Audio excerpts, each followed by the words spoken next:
Good morning. Welcome to Gulfstream today. Brian Nadeau, Samantha Perry with you here as we close down opening weekend of the championship meet. 11 races for you on tap today. You can see all three surfaces out there, and boy, the turf course has played so nicely and looked so good the first 2 days. We are off the turf today, though. If you live down here in Hollandale Beach, the rains hit hard last night.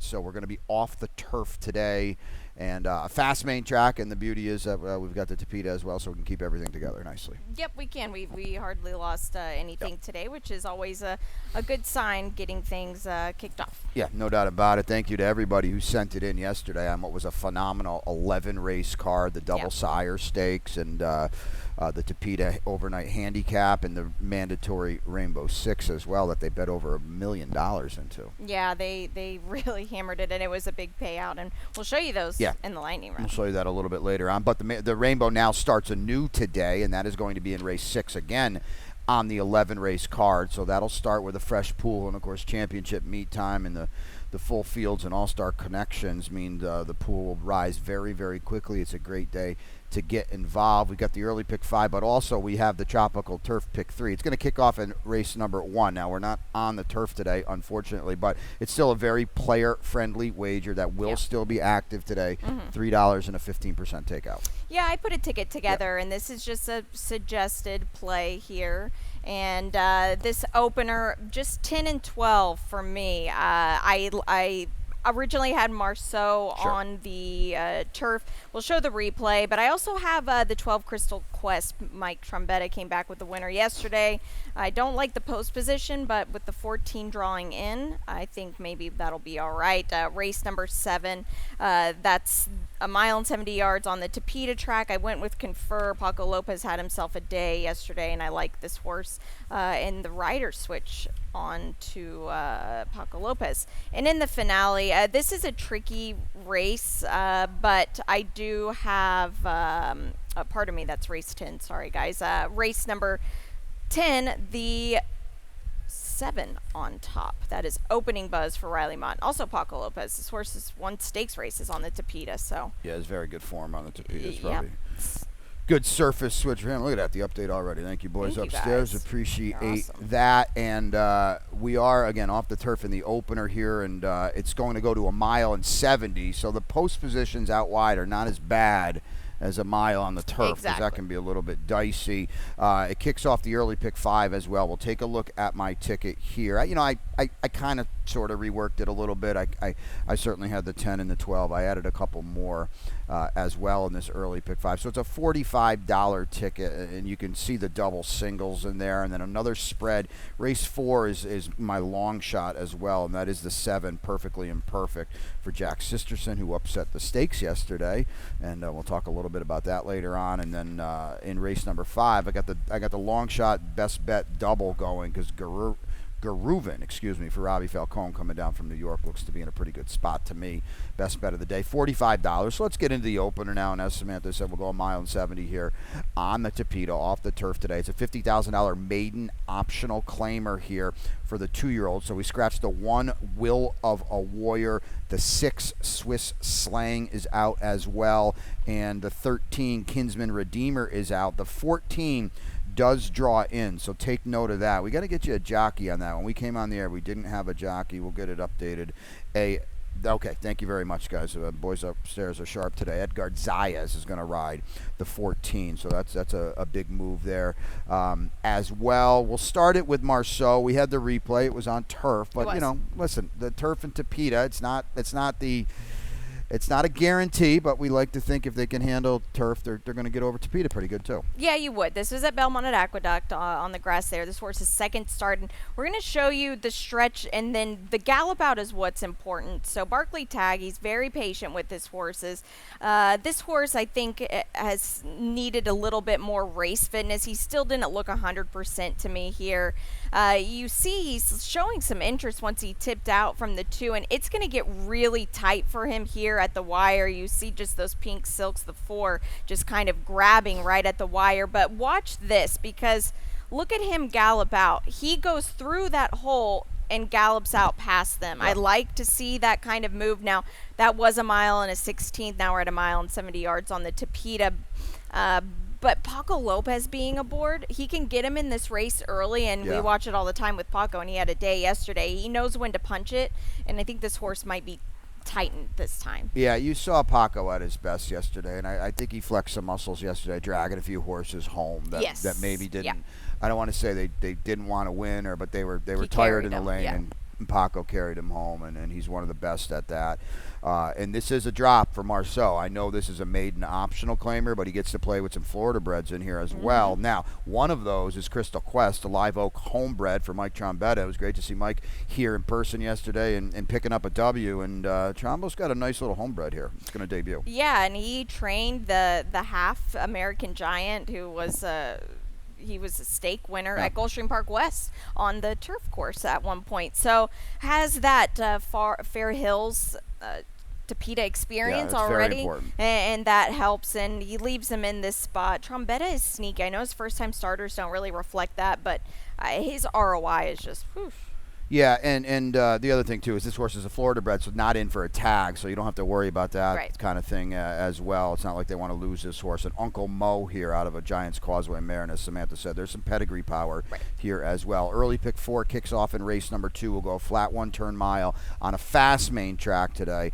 2-year-olds here, $16,000 maiden claimers. We do scratch kind of late. It was late to me, at least. The 5 Vito's brother is out of this race, favored on the morning line, and the 6 Cinzento is out as well, so things are going to be a little moving and shaking a little bit. And we both, and you know me, I was all done with Vito's brother anyway. That ship has long sailed. We both did you have Ring Fund on top? I did. Yeah, okay. Yep, I did. This is I'm going to start calling it an Antonio Sano special, where you don't know what direction they're going in, and then they pop a victory. Yeah, it was good to see Antonio pick one up yesterday. Edgard's down on the inside, and those two are about 21% here at Gulfstream Park. I mean, that Antonio, does a good job with everything, but he's more of the 12, 13, 14% type of trainer. You put Edgard on, and it really ups the ante a little bit. Now, Ring Fun stretching out, second time on the main track. I think he's at a pretty darn good spot in here. That magic moment, I mean, this horse got to be a big price here for Ray Yanes. Yeah, blinkers come off, second time starter, could improve maybe. This isn't a barn that you really think is prolific with first time starters. Again, it's not a good sign that this horse only sold for $3,500 at the June sale, but the June sale is kind of the leftover sale at OBS. I think this is a very untrustworthy race. Yeah, well, I don't disagree with that. I mean, beat a Sky Beam now, actually beat Ring Fun last time, and it's Jeff Crook's not a high percentage trainer, but he pops every now and again. This horse was a huge price last time, and I think it's going to be interesting if they come back to him or not, because if you want to really kind of narrow it down, you could make an argument that that's the only race he's had a legitimate chance in, and he ran huge. He did, and I think the extra furlong will help as well. And he was coming late. Exactly, he was coming late. And the reason I say that, he's in 2 maiden special weights to start his career. Okay, he's not a maiden special weight horse. No. Then he's routing on the Tapeta. He didn't like to do that either. The one race staring at you in the face is a quote-unquote big number in his only dirt start against his friend. So don't sleep on this horse either. Now, unfortunately, with the 2 scratches, a lot of the value of this race might go out the window. Good one in race number 3. It would be a feature on any kind of normal day. It could easily be a little mini stakes as well. It's an optional claimer for the fillies and mares 3 and up. We'll go again that 1-turn mile on the main track in here. And, to me, and you can see it on the morning line, the separation between Rosie Halo and Riding Pretty and the rest of the field is probably a pretty big one. You're going to try to get Laban home, huh? I am, I think that this horse, I'm glad they're keeping her on the dirt here. If I was playing the early pick 5, I would be using both the Safi horses, though, so it's not like I'm just dead set on LeBond here. But I like the fact that she is coming from the Belmont at Aqueduct surface. That can be a heavier surface than here, and she's just blew that field away. I'm not going to say that was the strongest field, but still, it's a New York allowance level. Yeah, no, it's a good group, and she's facing better today, but she's coming in the right way. I thought the problem with her was Flakes being on her outside. They might tangle a little bit early and often. Rosie's Halo, I feel like, okay, Princess Rooney was a big ask. Safi won the race. The Sheer Drama was a tough one too. Our Adios Jersey and Charlie's Wish. Yes. So the last time she's been in a group like this, she won by the length of the stretch. She did, and she could do it again here. Yeah. She's drawn perfect. Yeah, Riding Pretty's got some class to her as well. I think you popped with her last year. I did on the grass. On the grass. You know, I know she was last in the Grade 2 Beldame, but you know, she was only beaten 9 lengths by randomizer. That's a pretty decent effort. It was. I guess my issue with her is she's a New Jersey bred, and she's a talented one. I'm not going to take that away from her. I think that her best races come on the grass. I get you're going to run these horses where the races come up and the conditions fit, but I don't know. I do understand she's got 2 wins on the dirt, but that's also Jersey breds. Well, they are Jersey breds, yeah. So that makes a little bit of a difference here. But I respect the connections. I love Eddie Owens Jr. I like the work that he does here. I just think that usually when a horse is really live, I think they would try to reach out for Paco. Well, that's fair. Jersey connections there. That's fair. And Flakes is okay too for Brian Cohen and of Arundel. And I think she's back doing what she wants to do. But I don't know. You know, I like her. She's kind of sort of come off the bridle a little bit. She has. She's got her heart broken a couple times. Yeah. I think that's fair. Race number 4, we'll go $170 on the Tapeta here, $16,000 maiden claimers. We do scratch out the 10. Wonderful Venezuela. This was a long shot stab price race to me. You're towards the inside with Paco and Time Miss. Yeah, Paco. This is a big another rider switch, and I do respect Hector Diaz a lot. I love the work that he does, and he's at Tampa.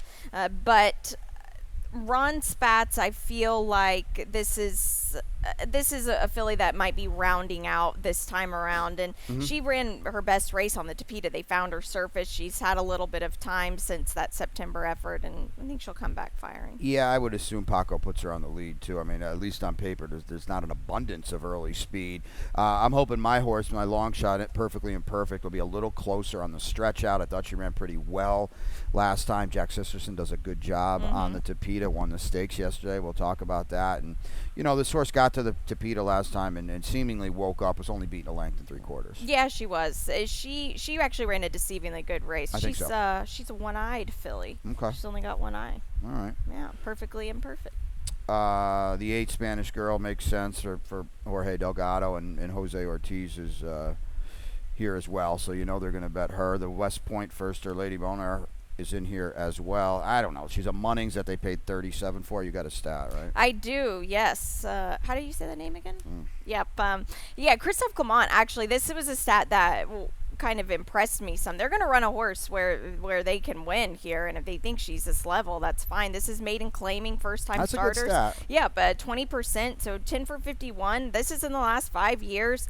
This horse has been working very consistently here, and this first foal from the dam, I get it, it's not ideal, and I'm not so sure about Munnings with 2 turns, but still, she might have some back class. Well, they reach out for Edgard's eyes as well. It's West Point. They're going to bet this horse a little bit, but you know, tab the tote here on that one as well.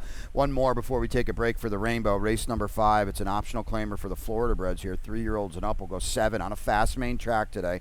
Do take note of that. We scratch out the 5 Bird Wildcat. I got my best bet, but you're going to go with Safi and Classify.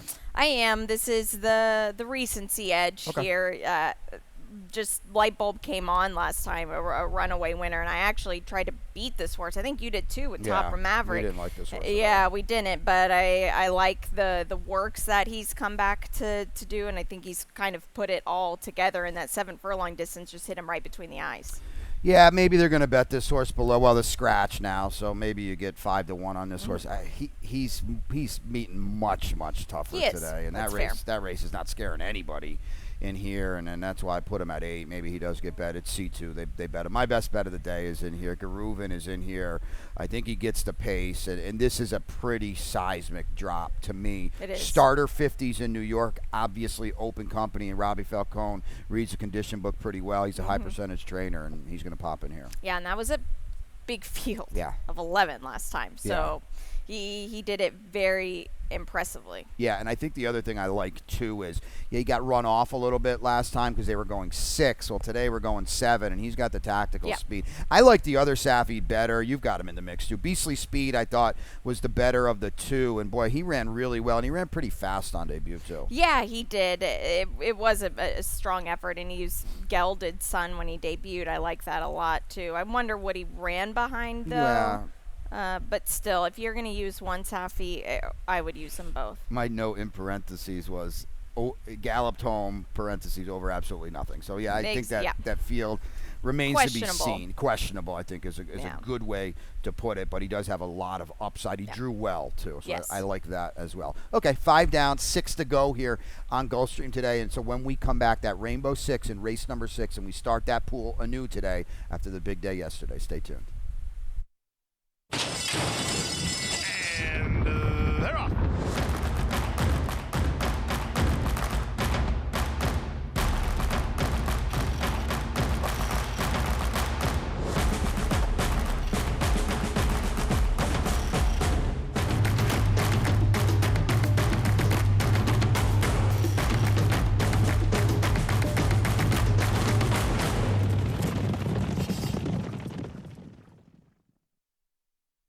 It's tradition.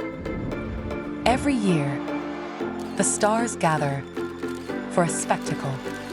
Stars of the racing world collide What a sport! What a horse! to cement their legacy in their quest for greatness.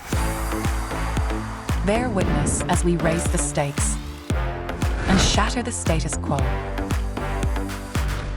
Watch as the brightest stars in fashion take the stage, and we forge unforgettable memories. Be part of this storied heritage. Revel in performances from the superstars of entertainment, and the unexpected awaits you at every turn. Join us in this unrivaling celebration, where champions ascend and legends are created. This is the Pegasus World Cup, where stars align.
And welcome back to Gulfstream today. Brian and Samantha with you. We're bobbing and weaving here. Very key late scratch, and thank you to the boys upstairs for helping us out and updating everything. And race number 10, and Pete's upstairs as well. We'll get to him. But the key late scratch, the 2 Twilight Gleaming, is going to come out of race number 10. So just take note of that. I'll remind you. Pete will remind you. But a very key late scratch. So what we had to do was update my Rainbow 6, and that kicks off here in race number 6. So I'm going to double this. And the other key thing about race 10 now is the 13-1 identity draws in. We'll get to race 6 in a second. The top pick in race number 7 is the 3 Mo Touring. In race number 8, your top pick is the 8, and that is Fort Charles for Rohan Crichton. I think that horse moves forward in a big way today. In race number 9, the 6 Fast as Flight. Now in race number 10, we go to the 8 Run for the Hills, but also the 13-1 Identity. Huge threat in there. And then Tootenham Mill is a little price for me in race number 11. Oh, that's my long shot. Okay, there we go. 57.60 for me. That's Arnold Delacour in the finale, and he can be very, very crafty. Okay, let's get back to it here. We're on 5.5 on the Tapeta. This always was on the Tapeta in the starter optional claimer, 3-year-olds and up. We do scratch out the 1 down on the inside. More Lejano, the 4 Unsociable is out as well. And wow, we're all over the place. That's good television here, right? I did Cajun Brother. I misspoke. This is my long shot. Cajun Okay. Brother. Yeah, coming off a year layoff for trainer Bob Hess. This horse is working all right. I like what I've seen from him. The work that I saw, it was on the Tapeta, but in a good one as well. I like when they're working on the Tapeta prior to running. And with this year layoff, that doesn't bother me because the Tapeta tends to carry horses. Bob Hess, I can never seem to get home when I need him. But I will say this. I pay a lot of attention to Del Mar. He's had a fantastic Bing Crosby meet there, like firing away. So I'm gonna ride that firing over here to Gulfstream Yeah, Park. Bobby does a good job on both coasts, to be sure. And, this horse is not in for a tag off that elongated layoff, so that can give Samantha a little confidence as well. Famous Gent for me, I thought it was clearly between, as you can see the line, Famous Gent and Competitive Saint. I just took Famous Gent because, you hear my partner say it all the time. Competitive Saint won by 4 1/4 lengths last time. He, to me, is going to probably come back a little bit. And that's how I played it. Famous Gent's been in good score for Fernando Abreu. Jose Ortiz is here for Patter Pop Racing. So I think they're both big players. Tapham should be a price for you, too, for there's your Jersey connections, Greg Sacco and Paco. Yeah, first time on the Tapeta. And this is a barn that I don't think I know in New Jersey doesn't always get Paco Lopez because he is the leading rider there. He's hard to get, and Greg Sacco does a good job at Monmouth. He's a Jersey man through and through, but it's hard to get him. If he's getting him here for this race, first time on the Tapeta, Jose Ferrer rode him last time. For me, Jose Ferrer, if he's not on the lead, it can be hard to kind of gauge what you've really got under him, and this horse didn't really get there. I think Paco will be able to get a good finish. Paco's in great form to start the championship meet. Late pick 5 in race number 7. This is an off the turfer. We'll go a mile and 70 on the Tapeta here. These are fillies and mares 3 and up, so it's a 25-2L late pick 5 ticket, and Samantha has one for you. Yeah, I do, and it features my best bet in race 8. That is Heathcliff. Race number 9, I do have the 6 on top, but a big spread race, as you can see. Race 10, I was off the grass, just 7 and 8 for me. Opening buzz and run for the hills for Mark Cassie. Race 11, I've got the 3 Tottenham Mill on top. It's a $45 ticket for me. Only 2 scratches right now with the 2, the hidden road and the 6 Little Gia out. So that's the beauty of having this Tapeta surface. I thought it was a competitive race on Tapeta, and I certainly think it's on turf. I think it's certainly a competitive race on Tapeta as well. Yeah, it is. I went to the 5 Confer on top of it. This is a filly to me. She runs well on the Tapeta here, and I like those 2 efforts. And again, you're switching to Paco Lopez.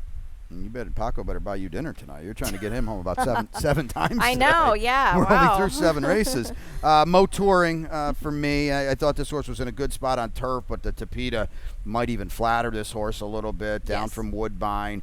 And, the one thing, we're going to start seeing Woodbine horses. Marty Drexler is here, and Mark Cassie as well. We've talked about it time and time again. Sometimes the Woodbine horses do need to get acclimated to our Tapeta. Yep, they typically will need a start. It's just a different dynamic, but this horse has a really solid work, 59-2 over the Tapeta here. But the 2 turns here I wonder about, and I wonder if this is a true 2-turn filly. Jose Ortiz, I don't really see him sending this horse, although she's coming out of sprints. The only time she ran 2 turns on inner form, she was in the Princess Elizabeth and behind that's Moira. exactly. So That's fair. That's fair. Late pick 4 time in race number 8, and I'll just tweet that ticket out a little bit later. It's a maiden special weight, 6.5 furlongs for the 2-year-olds in here. And the Team Mubarak had 2, and they're only going to run 1 because the 9 Vegas Born is out. So take note of that, and you go to the 6 Heathcliff for Safi. Yeah. The wild card, I think. So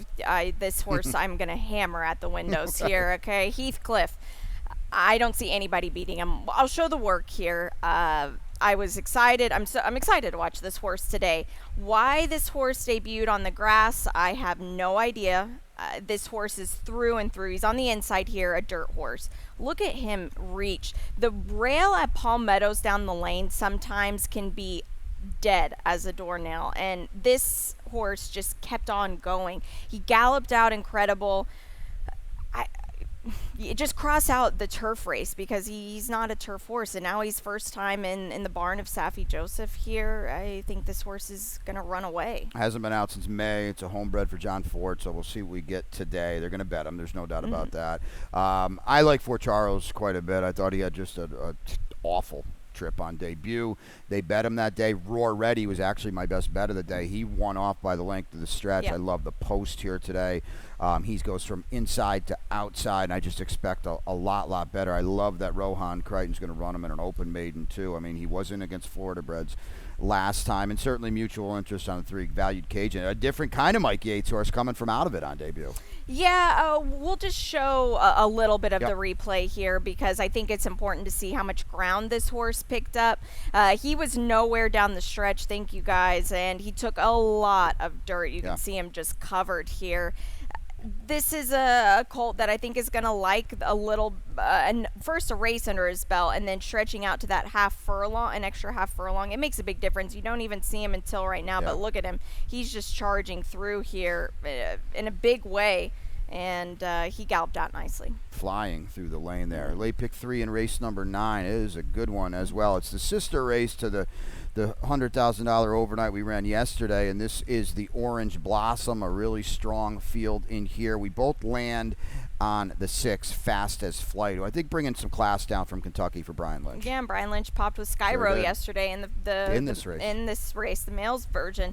You look back at his last Tapeta race here; it was a beautiful win. And this horse, like you said, just a lot of class. We already know he can handle the Tapeta, so why not? Yeah, I think she's clearly the one to beat. Coco got back on the beam last time. I think Time Passage broke her heart. 2 back. She put in a big run last time. Time Passage is the best 3-year-old Tapeta filly we have here on the grounds. That was a good effort by Coco. It was. Wow, she ran her eyeballs out to get second, and she kept trying to. For me, I just think the buck's going to stop at one point. Could come back to her a little bit. You got a replay for Battle Quack? Well, we don't show it. Okay. Well, we showed it yesterday in the lightning round. It just, that horse has been so impressive. She's for a tough Barboza. knocker. She's 4 for 5 on the Tapeta. Victor Barboza, fresh off a tie with Safi in the trainer's title. She's going to have to step it up today, though. This is by far the toughest group. But we thought the same thing with Armstrong yesterday, and he ran very, very well. Yeah, he really did. Good point there. Off the turf, unfortunately, in race 10, heavy rain here overnight. So we're going to go 5 furlongs on the Tapeta. The big scratch, and you heard me say it, Pete's upstairs too, the 2 Twilight Gleaming was scratched while we were on the air. So everybody take note of that. The 3 Beauty of the Sea is out. The 5 Bedtime Story is out as well. 1 Identity, the 13, is going to draw in, and I do think that's significant. Samantha, opening buzz for you for Riley Mott. Yeah, Paco Lopez. This horse has won a stake race on the Tapeta. I get that was at Presque Isle, but still, it's at 6.5 furlongs. This is a good horse, and he's well traveled. Or she, pardon me, is a good horse, and she's well traveled. First time in the barn of Riley Mott here, but 4 for 5 on the Tapeta. You can't ignore that. No, that'll be Paco's 7th win on the day, too, as well. So that'll be a big deal, too. Run for the Hills for me. This horse has run well on the Tapeta. Probably going to have to step it up a little bit. It was at Woodbine, but I think she's run well. And I do want to mention, and as you heard me say, 1 Identity drawing in is significant because she has some big Tapeta form for Rohan. Yeah, and he won the big one in the... Help me out. Barbados? No, yesterday. Yeah. What was in Jamaica? Oh, in Jamaica, that's right. Yes, that was Rohan? Okay, I didn't see that. A lot of people buzzing about that around here, too. So that was cool. It's a good day for him. See that on the big screen. We like Rohan. Okay, the finale, race number 11 here, 5 furlongs on the Tapeta in a $35,000 2L. It's a tricky race. The 8 Vamos Viejo is out, and that is a pretty significant scratch. The 3 for you and for me. I always had this one on top. You? I did too. Okay. I think we approach this as let's show the replay of the horses that are coming out of. Yeah, I think we were trying to avoid maybe that race, and that's Jam Session and began in Greenpoint. Vamos Viejo is out of this race. Jam Session just really pressed hard at the beginning of this race, and that was first start back from Del Mar and first off the claim. Began in Greenpoint, I thought ran deceivingly well here. He's the one just ranging up. This is a better this is a good level for this horse. They tried him at 50 a couple times, but at the end of the day, this is his level. He never switched leads either. I think that kind of didn't really get that extra kick out of it, but it was close. But these horses are hard to separate here. Very hard to And separate. there was Paco on the Yeah, there's outside Paco. fence winning that race. I think that Vamos Viejo thinks he won that race, Yeah, right. to be honest. To the inside Yeah. there. That was a solid effort. Beginning Greenpoint to Scott Acker and Kim and the team have done a good job with him, and they do a good job with the stock they have. And I think you're right. This at the end of the day is where he should be. You know, he can't play with Extendo, a horse like that. No doubt about it. But our horse, Tudenham Mill, I think is interesting for Arnaud Delacour. 31% off this long layoff. We have not seen him since April at Tampa. He's going to try the Tapeta as well. He's facing winners, but I think I feel like he might be live in here. He trains over the Tapeta. Exactly. Yep. That helps. So he's already used to the surface here, coming off a victory at Tampa. And fresh legs too, which I like. But going from the maiden special weight to the maiden claiming here, I think is a good move. Yeah, Wawish is the horse to beat. He was in for 50. Didn't do a lot of running in October. Safi freshens him up a little bit behind Extendo. He's going to get bet, especially with the scratch now. He's going to be lower than 3-1, and that's fine, and he can win. But I kind of feel like he's an underlay, and I don't know if he has to win. I don't think so either, and he could. But to me, I just wanted to play against. I'm with you 100%. So that's 11 today, but as I mentioned, we had 11 yesterday, and what a day it was. A trio of stakes and a couple of, to me, a huge upset and then an upset in the Florida Sire Stakes. And here's Seminole Chief and you know, Ben Tornado, we talked about it. He was just flat. I didn't really know what to make of it. Very flat, but this is what we're talking about here. Paco just carrying this horse home. Yeah, Seminole Chief was backing up at the top of the stretch, and this horse found another gear. And also hats off to Secret Lover, who Absolutely, flew Antonio, late. right? And then here with Harper Rose, she tried hard, but Honey Dijon, that helped her as well. Yeah, no doubt about it, and she had 4 lengths to make up on our Harper Rose. We maybe speculated she wasn't a 2-turn filly, our Harper Rose. She ran very well. The times essentially were absolutely identical yesterday, so that speaks to the volume of. I think the fillies caught up because Ben Tornado ran. I think it was 9 lengths faster than the gals in the Affirm last time, so they bridged the gap at the 2 turns. And then the Tapeta, the feature yesterday as well, was just such. I said all week it's the best Tapeta race we've ever run here. Yeah, it was. And Skyro. A little bit of a price, actually. Yeah. I don't think they bet this horse really so much in horizontals here. Armstrong, the gray on the outside, the 1, he tried. He really ran hard, and credit to him, too, because he's just been very impressive. Yeah. But Skyro able to get it done. Brian Lynch, he's a presence down here in South Florida. Bet him right now while you can, because once we really get clicking over in this championship meet, you're not going to get those kind of prices. Yeah, and to speak of Armstrong, he was 4 for 4 on the Tapeta, but they were all against 3-year-olds. He really stepped it up, and Jose D'Angelo's got himself a really versatile, nice horse. I know he wants to try him on the grass as well. The payoff yesterday in the Rainbow was pretty astronomical. Yeah. They sent it in. Thank you again to everybody. They bet over $1 million, and look at that, $51,000 would get me out of a little hole. Yeah, that would be nice. It was my hat's off to you. I would have had to play probably $1,000 ticket to be able to hit that. I would have had to play $1,000 ticket to hit probably 4 out of 6. That was very difficult. It was hard. Yep. Well done to anybody that hit that, and you deserve every bit of that $51,000. Your best bet today? It's Heathcliff, the first time in the Safi barn in race 8. And in me, it is race 5 with Garuven for Robbie Falcone, and your long shot today. It is Ron Spatz, horse Cajun Brother, 6. All right. I'm in race number 4 with Perfectly Imperfect for Jack Sisterson, who saddled Seminole Chief to that W yesterday, and so that's it. Good 11 race card. Don't forget the Rainbow starts anew in race number 6, and Pete's upstairs to guide you through the scratches and the changes. We'll be back here for the opener. Thank you.